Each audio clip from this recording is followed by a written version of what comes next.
On est ici à la Fondation Pierre Gianada, qui est construite en fait, il y a plein de ruines romaines. Ici, d'ailleurs l'endroit s'appelait les Moras, les murs. C'était parce que Martigny était la capitale romaine de tout le Valais. On a fait des fouilles ici, on a eu la chance de trouver un temple gallo-romain, un peu celte, donc gallo-romain, celto-romain. Et en fait, quand on découvre ce temple, M. Gianada, en souvenir de son frère, il érige cette fondation qui a la forme d'un ziggurat syria, c'est-à-dire un temple du feu. Toutes les trouvailles romaines sont exposées au premier étage dans le musée gallo-romain. Ici, on fait des expositions depuis à peu près 78. On organise aussi des concerts. On a un musée d'automobile ancienne avec des voitures fabriquées en Suisse, ce qui n'existe plus maintenant. Et on a un parc de sculptures avec un parcours du XXe siècle absolument exemplaire.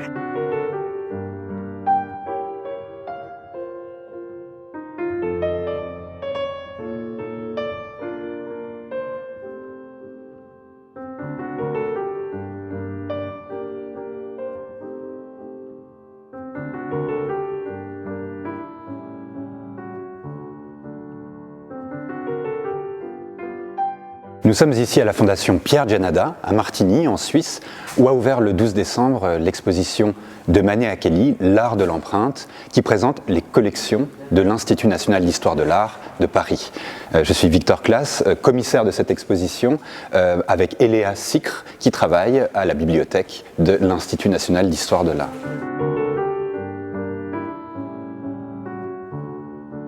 Cette exposition, comme on aime à le dire avec Eléa, ma collègue et co-commissaire, raconte trois histoires en même temps. Une histoire de l'art, déjà, à travers l'estampe, à travers le médium de l'estampe, qui est un terme qui désigne une famille de pratiques, parmi lesquelles on compte l'eau forte, la lithographie, la pointe sèche ou encore la sérigraphie. Ça, c'est la première histoire qui se raconte dans cette exposition. La seconde, c'est celle de la collection elle-même, puisqu'elle est héritée d'une bibliothèque qui s'appelait la Bibliothèque d'art et d'archéologie et qui a été fondée à Paris au début du XXe siècle par un couturier, mécène, un personnage un peu singulier qui s'appelait Jacques Doucet. Mais il y a aussi une troisième histoire qui donne à cette exposition en réalité tout son sens. C'est celle qui unit la collection héritée de la Bibliothèque d'art et d'archéologie de Jacques Doucet à Léonard Gianada, qui a créé cette fondation et qui a vraiment désiré cette exposition. L'une des autres données à comprendre pour donner à cette exposition tout son sens, c'est son premier épisode, en réalité, en 1992. Léonard Gianada, qui était extrêmement engagé pour la préservation des fonds de cette bibliothèque, qu'il aimait beaucoup, a organisé ici, à Martigny, une première fois une exposition des collections constituées par Jacques Doucet, collection d'estampes. C'était remarquable, très magnifique exposition. Et en fait, Léonard, à la fin de sa vie, avait déjà eu des contacts pour de nouveau organiser une exposition. Cette fois-ci, c'est un second épisode de cette exposition qui vient à Martigny plus de 30 ans plus tard et qui réactualise un petit peu le regard sur cette collection. Et ce qu'elle a de plus, cette exposition, c'est qu'elle présente non seulement le noyau des collections de Jacques Doucet, mais qu'elle étend cette sélection à toutes les œuvres qui ont intégré les collections jusqu'à nos jours en fait, puisque la première œuvre chronologiquement est ici une œuvre de Francisco de Goya et la dernière une estampe de l'artiste Vera Molnar, qui est une des représentantes majeures des courants abstraits de l'après-guerre.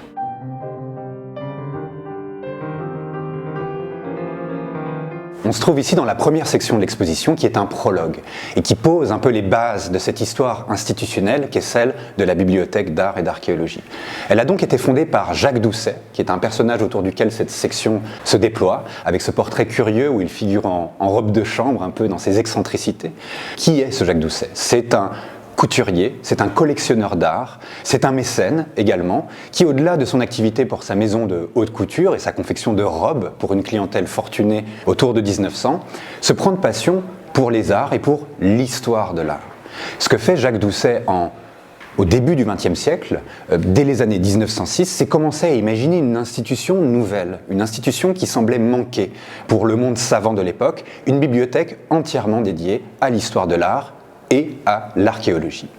Il finance entièrement la constitution de cette institution, qu'il va doter, au-delà de ses acquisitions de livres, d'archives, d'un cabinet d'estampes modernes qui ouvre en 1911 et qui déploie une collection d'estampes qu'il commence à amasser sur le marché dès les années 1906, 7, 8, 9 et suivantes. On se trouve ici devant une de ses premières acquisitions, en prévision de l'ouverture de sa bibliothèque.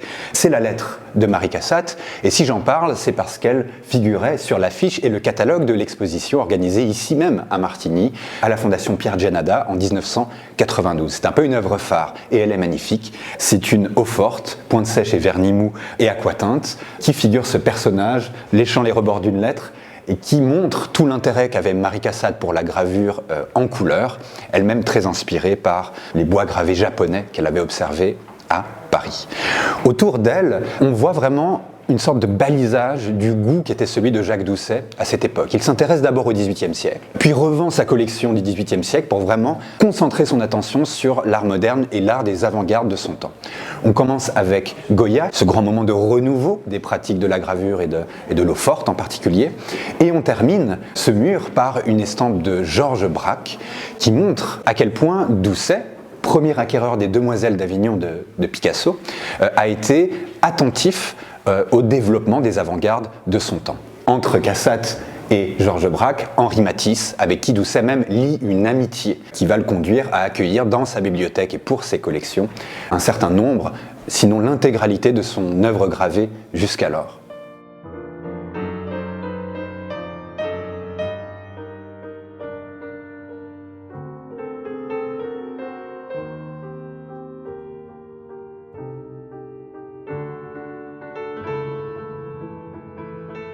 À la suite du prologue de cette exposition se trouve la première section thématique de cette exposition. C'est d'ailleurs vraiment une volonté qu'on a eue, Eléa Sicre et moi-même, en composant cette exposition, de travailler non pas à partir des familles des techniques de l'estampe sur lesquelles nous reviendrons, mais bien à partir de thèmes qui nous aident à assembler, à penser, à mélanger les techniques, à réfléchir aux différentes textures, aux différents rapports à la forme qu'elles peuvent induire, et surtout de ne pas non plus se limiter à des visions monographique ou chronologique. L'une des autres grandes caractéristiques de cette exposition, c'est qu'elle mêle en permanence, parfois de manière un petit peu impertinente, des œuvres anciennes et plus contemporaines.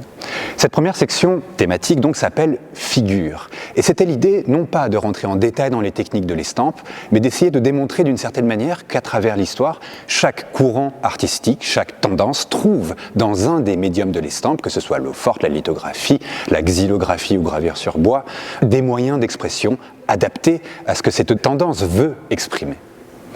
Un des exemples que j'aime beaucoup, c'est celui des expressionnistes allemands. Vous voyez ici une œuvre de Pechstein à côté d'une œuvre de Max Beckmann, qui est parfois affilié à ce courant, et qui, eux, retravaillent la gravure sur bois, qui a vraiment une histoire dans le monde nordique qui est assez importante et qui remonte à la pré-Renaissance, et qui trouve ces expressionnistes dans l'aspect rustique, rugueux, le côté artisanal et sculpteur de travailler une matrice en bois, et bien les moyens d'exprimer une intériorité de manière plus brute et de manière plus forte. Donc il y a là une sorte de jonction entre le médium, entre la technique de la gravure sur bois et les intentions esthétiques de ces praticiennes et praticiens. On trouve aussi dans cette section une paire magnifique de lithographies réalisées par Toulouse-Lautrec, qui est l'un des grands représentants de cette technique à la fin du XIXe siècle, bien sûr, et qui représente la célèbre danseuse Loie Fuller, la Loie Fuller, et sa fameuse danse serpentine qui, par des jeux lumineux, comme ça, attirait le regard à la fois des badauds du grand public, mais aussi de Toulouse-Lautrec, qui saisit par le médium lithographique et sa technique très particulière, bien à lui, de crachis, de petits particules d'encre projetées sur la pierre à l'aide d'une brosse qu'il frotte avec les doigts, qui produit ces deux images que nous présentons par paire, deux magnifiques tirages que Jacques Doucet achète sur le marché au début du XXe siècle. L'Institut national d'histoire de l'art en préserve 5, je crois, au total, et 2 sont d'ailleurs présentées par roulement au milieu de l'exposition, car elles sont des œuvres naturellement plus fragiles et sur des papiers extrêmement fins. Cette exposition, donc, des collections de l'Institut national d'histoire de l'art, c'est l'occasion de redécouvrir de grands artistes, Manet, Degas, Cassatt, Morisot, Ellsworth Kelly parmi les contemporains, mais c'est aussi l'occasion d'une plongée nouvelle dans ces collections, de certaines découvertes pour ma part, redécouvertes pour d'autres. Je pense notamment, toujours dans cette section figures, à Jeanne Bardet. Elle était sculptrice, elle était aussi occasionnellement peintre, mais son activité de graveuse, d'aquafortiste est absolument extraordinaire. L'INHA en conserve au moins 80 ou 100 tirages, et elle travaille, elle qui était une des dernières élèves de Rodin, sur le corps, les postures du corps, avec une technique très particulière qui va absolument fasciné Rodin, et au mur de cette section figure d'ailleurs une citation qui dit « Rodin était ravi de l'aquatinte que je lui ai présentée et il viendra apprendre cela chez moi ». Et avec Eléa, nous aimions aussi cette inversion maître-élève à ce moment. J'incite vraiment à regarder de plus près les aquatintes de Jeanne Bardet, qui sont ces jeux de dégradés colorés, un peu neigeux qu'elle produit sur ses gravures, et qui vraiment font que les corps basculent dans un univers un peu cosmique.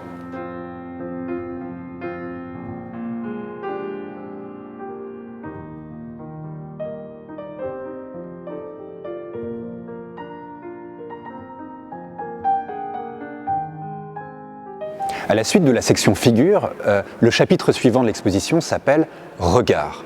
Et là, avec Eléa, nous voulions changer de focale, s'amuser des regards de près, de loin, ceux des artistes qui se regardent dans le miroir pour se représenter, la plaque de cuivre de la gravure devenant presque le miroir lui-même.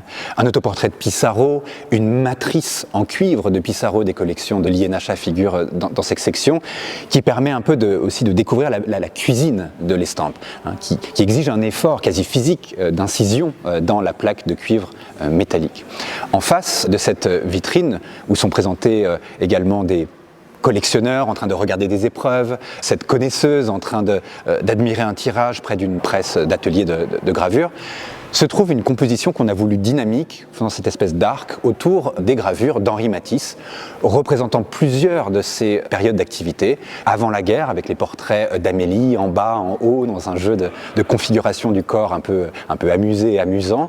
Au milieu, vraiment le Matisse de l'entre-deux-guerres, avec cette odalisque à la culotte bayadère qui représente un Matisse plus décoratif, où les tissus ornementés occupent une grande place, et ce portrait un peu plus, je dirais, conceptuel à la fin de l'actrice Greta Prosor, où vraiment nous jouons littéralement avec le titre de la section Regard, elle regarde frontalement le spectateur avec un œil un peu irisé, un peu flou et un œil très net. Donc nous aimions jouer dans cette section sur ces variétés de configuration de regard et de vision. Matisse est un excellent peintre. Quand on parle de Matisse, c'est la couleur, un coloriste d'exception, quelqu'un qui a osé torturer les perspectives, et tout d'un coup, il se révèle un graveur extraordinaire. Et je pense à cette odalisque à la bayadère voulant dire rayure, parce qu'elle a un ensemble à rayures. Et il y a toute cette atmosphère décorative. Il est allé au Maroc, il est allé à Tahiti, il est épris de cette côté décoratif des motifs islamiques qu'il va répercuter dans ses œuvres, et il les répercute là-dedans, ce qui donne ce côté décoratif et rythmé absolument magnifique.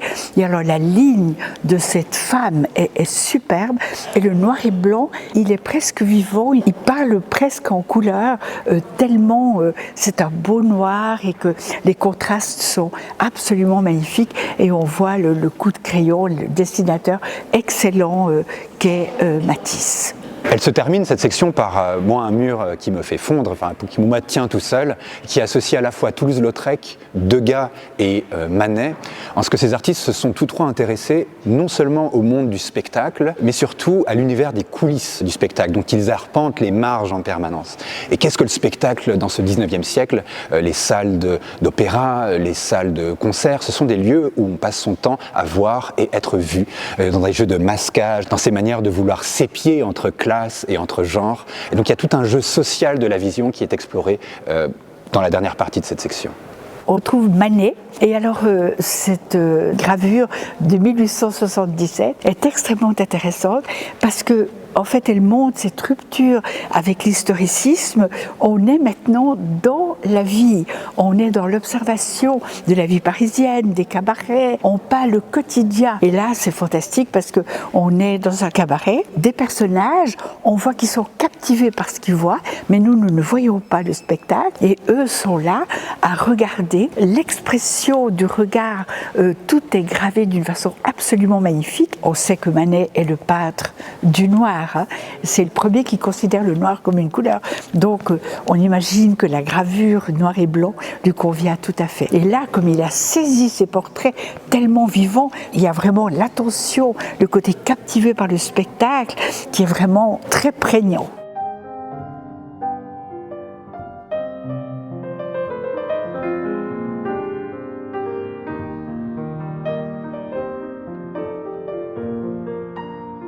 La section intitulée « Paysages » au pluriel, comme son nom l'indique, de manière très littérale, comprend une sélection de gravures, de lithographies qui se préoccupent de ce genre, qui a participé, l'estampe, au renouveau du genre du paysage au XIXe siècle, dont on sait qu'il est lié vraiment à l'émergence des valeurs de la modernité. Un très bel ensemble. Parmi mes favoris se trouvent les œuvres d'Émile Orlik, par exemple, qui est peut-être moins connu en France qu'il ne l'est dans les pays germanophones, qui est un artiste qui, autour de 1900, voyage au Japon et s'intéresse aux techniques de la gravure sur bois japonaise qu'il s'approprie et applique dans ses compositions à lui. Cette jeune femme japonaise sous un saule est d'une magnifique sobriété et élégance, et elle est mise en regard d'une autre approche qui est celle de laboureur, qui figure ce personnage un peu désemparé face à une nature désormais envahie par les cheminées d'usine. Et donc on a à la fois deux techniques, deux natures extrêmement différentes, une qui semble un peu intemporelle, intouchée, et l'autre qui semble perturbée par le cours de la modernité. La section se poursuit avec des très belles œuvres d'Henri Rivière, qui est un artiste bien connu et un maître de la gravure sur bois en couleur. Les Vagues est vraiment là une des pièces maîtresses de la section. Et mes coups de cœur personnels vont aussi vers Max Klinger, qui est du côté allemand à nouveau, un maître de l'eau forte et de l'aquatinte, et qui présente dans cet horizon de bord de mer, ce personnage féminin se retournant. À mon sens, c'est l'œuvre la plus cinématographique de toute cette exposition.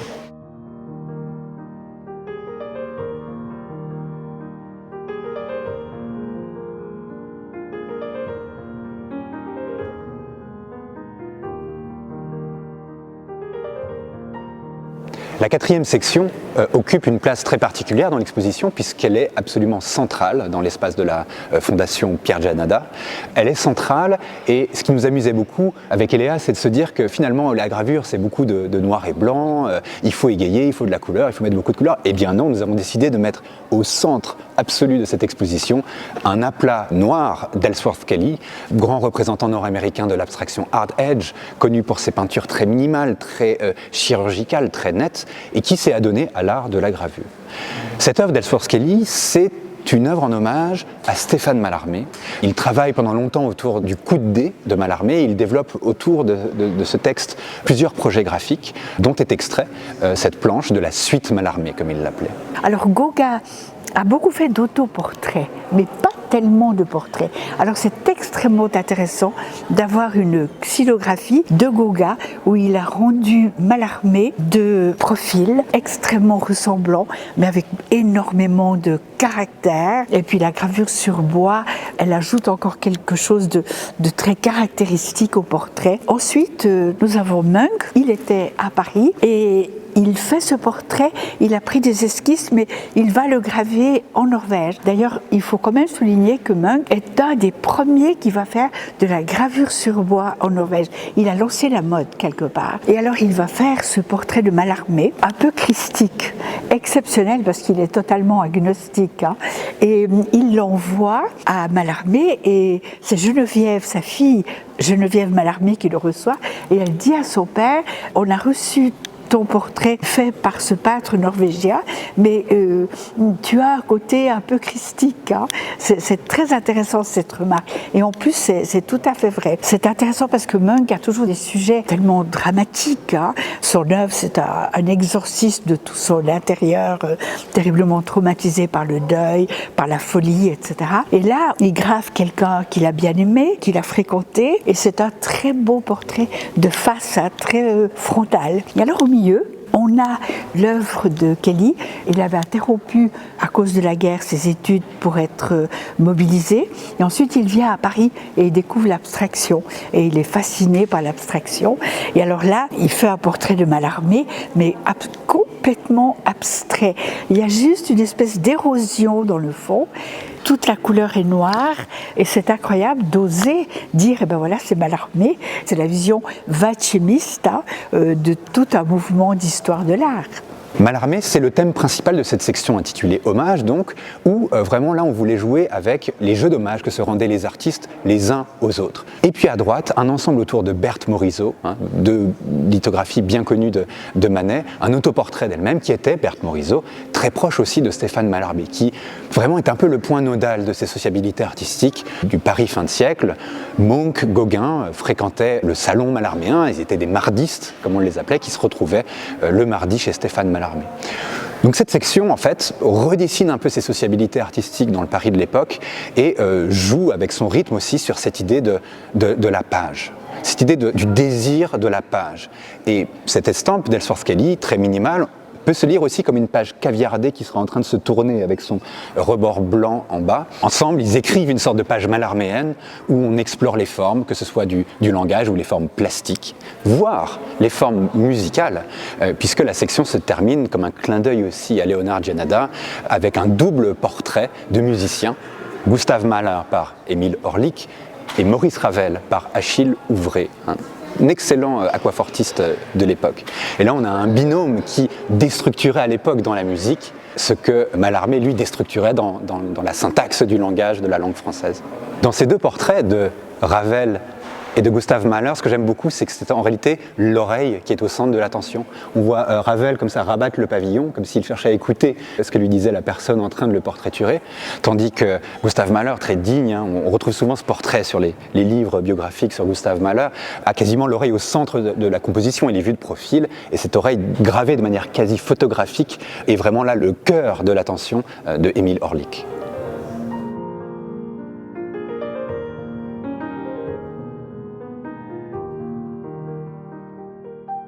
La section Situation a un titre un peu plus cryptique.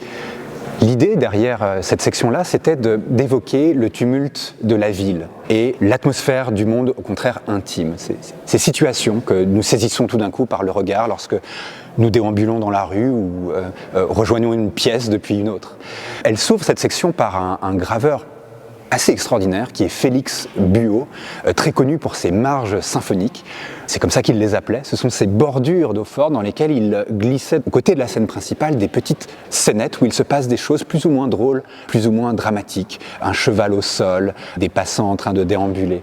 Donc on est là vraiment dans ce tumulte urbain qui bien sûr marque de manière importante la vie moderne et la manière dont les arts se l'approprient. Et cette section continue à l'opposé de l'eau forte très incisée de Félix Buot, par les bois gravés iconiques, très célèbres de Félix Vallotton. Alors Vallotton est un peintre né en Suisse, neveu du célèbre galeriste et marchand de tableaux Vallotton, Paul Vallotton, lui c'est Félix, mais il va venir en France, il épouse, il a de la chance, Gabrielle, la fille de la galerie Bernheim, ce qui lui a fait faire un petit saut en avant. C'est un graveur absolument exceptionnel, surtout graveur sur bois, et il porte un regard terriblement caustique et plein d'humour sur la société, et lucide aussi. On trouve un ensemble, un triptyque de bois gravés de Vallotton qui se démarquent par leur efficacité graphique, par leur grande netteté, et qui figurent des moments de lutte sociale ou alors des moments plus informels de la bourgeoisie, dans les grands magasins, etc., et dans l'univers de la mode. Ce qui répond bien sûr aussi à Jacques Doucet, rappelez-vous, à la fois mécène, collectionneur, mais avant tout couturier du monde de la mode avec sa boutique rue de la Paix. L'estampe que nous présentons dans cette section de Pierre Gattier montre d'ailleurs une scène parisienne située non loin de la boutique de Jacques Doucet, rue de la Paix à Paris. L'une de mes confrontations favorites de l'exposition, c'est celle un peu osée, je dois dire, entre Marie Cassatt, à nouveau elle, et Max Beckmann. Une acquisition assez récente par l'INHA d'un Max Beckmann en 2023 qui figure une scène de tram dans le Berlin des années 20. Marie Cassatt, quant à elle, figure une scène d'omnibus, comme le faisait aussi beaucoup Daumier dans ses caricatures. Et les deux, dans deux univers graphiques, sociaux, culturels relativement différents, s'intéressent en réalité à la même chose. Deux images qui représentent la procession un peu latérale, vue de face, comme dans un bus ou un tram, de personnes dans le monde urbain. L'une représentant une scène de travail, en réalité, puisqu'il s'agit d'une nourrice avec un enfant accompagné de sa mère se rendant d'un lieu à un autre à Paris. Et l'autre plutôt différentes typologies sociales de la vie urbaine du Berlin des années 20. Beckmann, si vous observez bien dans cette pointe sèche, très sèche justement, à l'image de son expressionnisme un peu rêche, un peu difficile, se représente lui-même en fait au centre de cette gravure, masqué comme une sorte de brigand de la pègre berlinoise, autour d'une femme de classe moyenne, autour d'hommes d'affaires qui rentrent dans ce tram et qui semblent un petit peu aliénés par leur activité professionnelle. Ce vis-à-vis, qui est dans un coin de l'exposition, je le trouve très porteur et justement, il est offert par la liberté qu'on s'est octroyée avec Eléa pour produire un récit relativement libre et amusant dans cette exposition où le plaisir vraiment a dominé la sélection. La section situation comprend, dans ce petit cabinet de coin, plusieurs scènes intimes et donne une large place à Marie Cassatt, dont l'INHA possède vraiment des épreuves exceptionnelles, qui ont récemment été complétées par des achats réalisés grâce à la Société des Amis de la Bibliothèque d'Art et d'Archéologie, dans laquelle Léonard Giannadat était particulièrement actif et à laquelle François Giannadat continue d'apporter son soutien.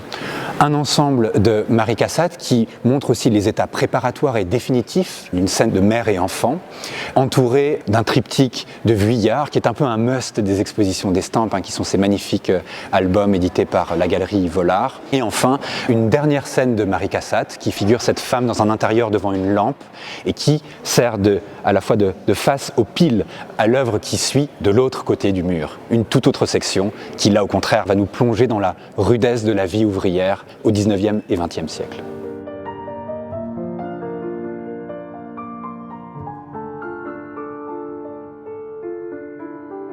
Avec la section combat qui suit, on passe de cet univers de la bourgeoisie confinée, très privilégiée, qui est vraiment l'environnement dans lequel évolue personnalité comme Marie Cassatt, à un monde beaucoup plus difficile, celui de la rudesse de la vie ouvrière et celui des luttes sociales de survie, je dirais.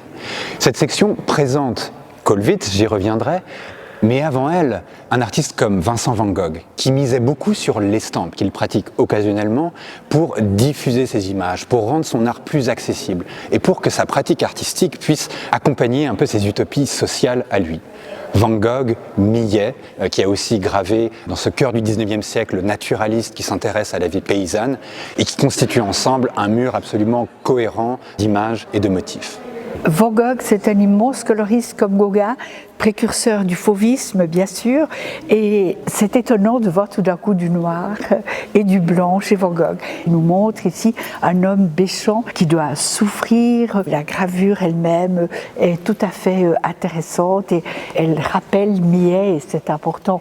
Van Gogh a beaucoup été revisité l'œuvre de Millet, montrant toute la pénibilité du monde paysan. Le moment le plus fort de cette section, c'est le déploiement sur l'un des murs de l'intégralité d'un cycle composé par Käthe Kollwitz autour de 1907-1908 qui s'appelle « La guerre des paysans ».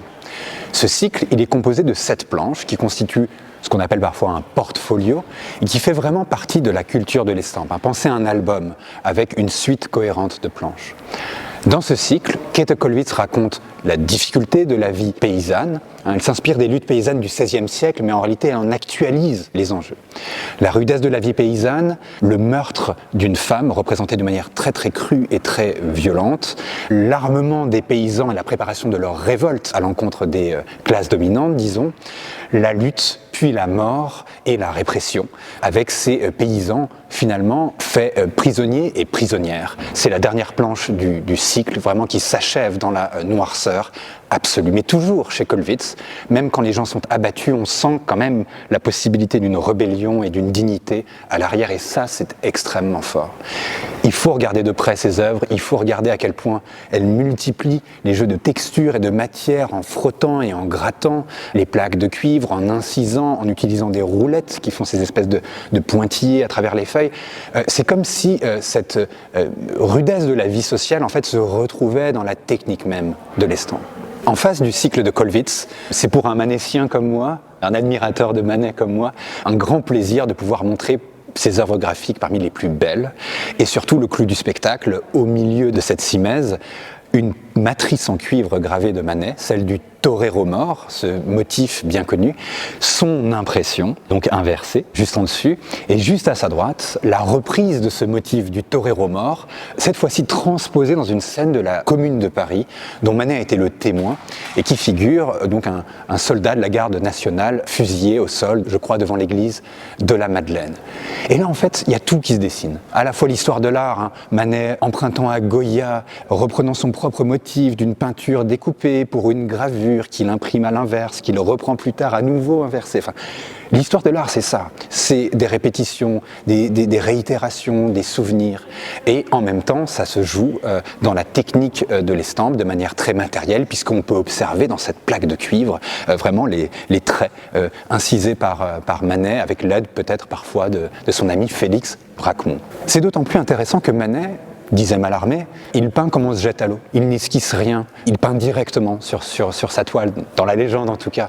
Et la gravure, c'est l'inverse de ça en réalité. La gravure sur toile eau forte, ce sont des processus collectifs, techniques, plonger la plaque de cuivre dans le bain d'acide, se reprendre, retoucher, corriger, enfin c'est sur le long terme, c'est du délai en permanence, on passe son temps à attendre, la presse imprime dans l'obscurité, on ne voit pas ce qui se passe, enfin c'est à l'opposé de la personnalité de Manet. Et c'est pour ça qu'il est peut-être plus à l'aise dans le médium lithographique, où là on peut dessiner directement au crayon gras sur la pierre, comme on le ferait sur une feuille. Et on a la chance de pouvoir présenter dans cette exposition, dans l'espace central, Les Courses, qui est une scène de cavalcade dans un champ de course, la lisière de Paris. On voit comme ça les chevaux arriver de face, dans une composition absolument extraordinaire, très graphique.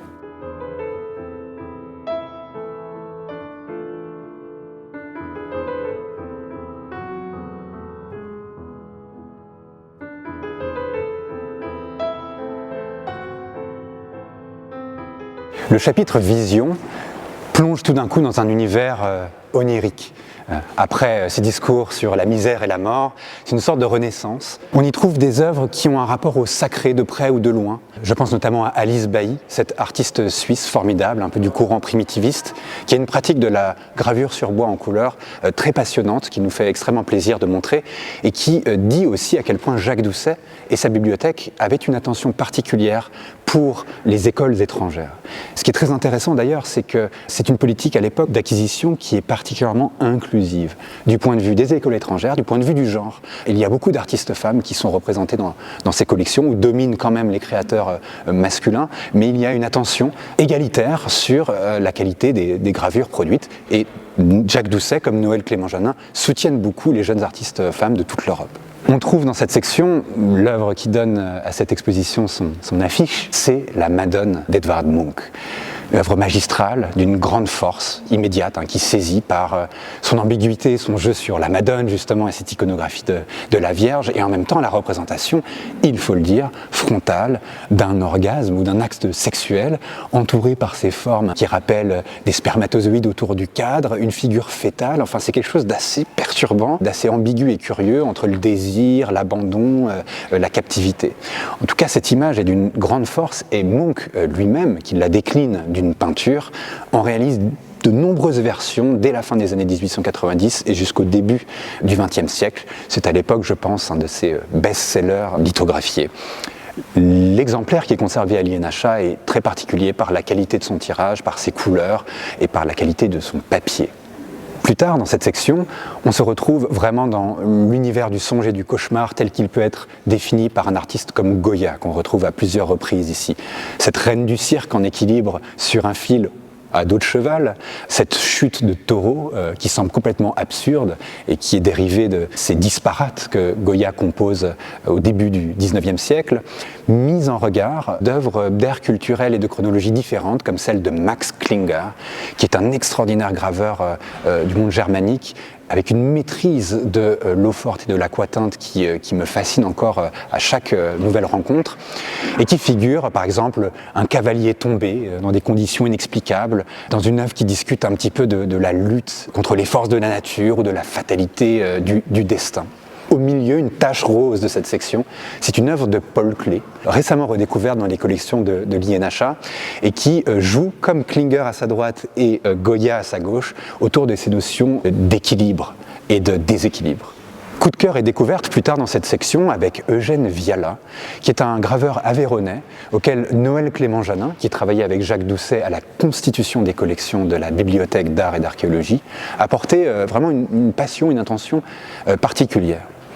Eugène Viala, on l'a redécouvert récemment pour son œuvre qui est difficile de classer entre réalisme et symbolisme, où des paysages accueillants tout d'un coup laissent place à des environnements très inquiétants, où évoluent des sortes de monstres ou des squelettes ou des scènes étranges entre mythologie et vision cauchemardesque. Il est représenté ici par 3 estampes qui guident à travers un redon qui occupe une place aussi importante naturellement dans cette section, vers un éclatement de la vision par les formes abstraites de Vera Molnar, puis cet œil ballon que représente Redon et qu'il flanque d'une phrase « L'œil, comme un ballon bizarre, se dirige vers l'infini ».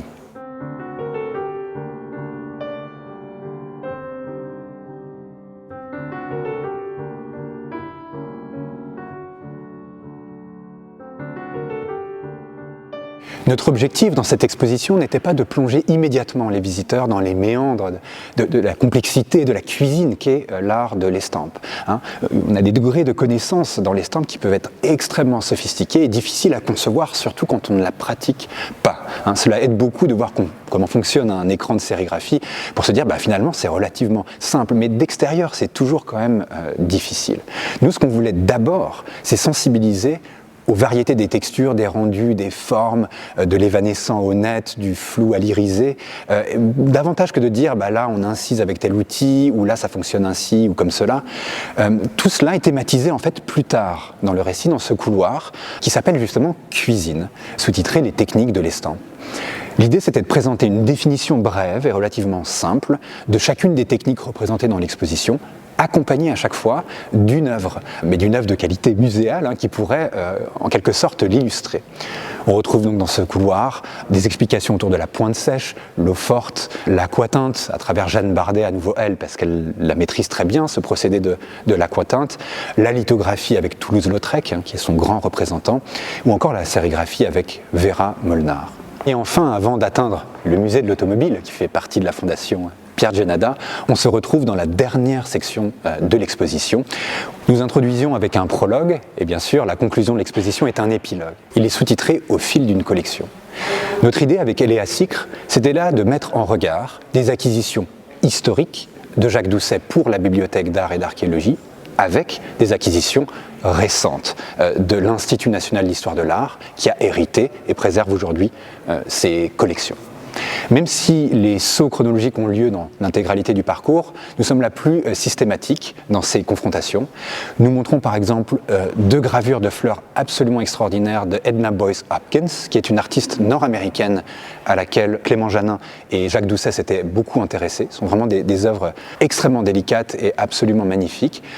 À côté de fleurs, d'immenses fleurs, cette plante tropicale et ce tournesol d'Ellsworth Kelly, cet artiste abstrait nord-américain également, mais qui, dans sa pratique de la lithographie, est beaucoup plus figuratif et dessine un peu à la Matisse, dans cet héritage-là d'un minimalisme du trait, ces fleurs dans une magnifique dignité. La toute dernière œuvre de l'exposition est d'ailleurs également un bouquet. Il s'agit d'une œuvre de l'artiste Thomas Schutte, dont plusieurs œuvres, un corpus d'ailleurs important, est entré dans les collections assez récemment.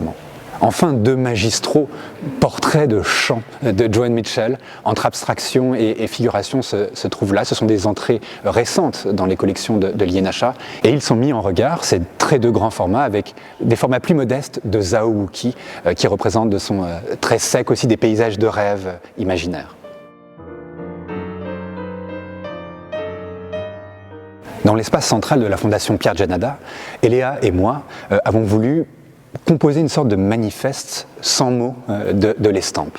Cette section un peu à part s'appelle Énergie. Elle peut être vue comme une introduction ou comme une présence permanente en fait dans tout le parcours. Il y a 2 murs, un qui confronte Kelly, Vera Molnar et Edvard Munch de manière assez inattendue. Mais je voudrais m'arrêter sur le mur d'en face qui représente 3 œuvres d'Ellsworth Kelly qui sont des gravures de très grand format. À travers ces 3 compositions, on peut voir, ou en tout cas moi j'essaye de le faire, un manifeste de l'art de l'estampe. C'est comme si elle contenait l'intégralité de ce médium ou de cette famille de médiums. Il y a avec la première composition qui peut s'observer comme une composition abstraite ou alors comme une sorte d'horizon un peu cosmique. Cette idée de la pression, c'est-à-dire que vous regardez l'œuvre qui est constituée à partir de pulpe de papier fraîche colorée à l'acrylique, puis pressée contre une feuille de papier humidifiée. On peut sentir dans cette œuvre que l'estampe, c'est un art de la pression, où vraiment cette pression s'exerce et imprègne la composition jusqu'à ce qu'elle ne constitue qu'une seule matière. C'est ça qui est beau dans cette œuvre, c'est qu'il pousse le médium à ses retranchements. Le papier est pressé contre le papier. Je trouve ça absolument magnifique. La deuxième composition, elle traite d'une deuxième grande caractéristique de l'art de l'estampe, qui est l'inversion. Quand on regarde ses coups de brosse, par ailleurs totalement absent dans la peinture de Kelly, chez Kelly tout est net, mais là on sent les coups de brosse et on ne sait pas quelles sont les formes en négatif ou les formes en plein. On se pose cette question en permanence et en plus une partie de la feuille est vide, une partie de la feuille est pleine. Lorsqu'on pratique l'estampe, il faut penser à l'envers. L'inversion est donc sa deuxième grande caractéristique. Enfin, la troisième pièce d'Ellsworth Kelly de cette simèse est un autoportrait dans lequel l'artiste se représente selon un spectre de couleurs qui est une manière de faire avec laquelle il travaillait énormément et qui nous rappelle que l'estampe c'est avant tout un art du multiple. Mais plus que du multiple, un art de la variation. Mettez de l'encre sur votre main, imprimez un mur, vous ne ferez jamais deux fois la même marque. Eh bien l'estampe c'est pareil. Derrière cette idée du multiple et du reproductible, il y a en fait une éternelle répétition de pas tout à fait la même chose. Et cette dimension-là nous intéresse beaucoup, elle est le jeu des tirages, elle est le jeu des infimes différences qui font que l'estampe est un art circulatoire et perpétuellement vivant.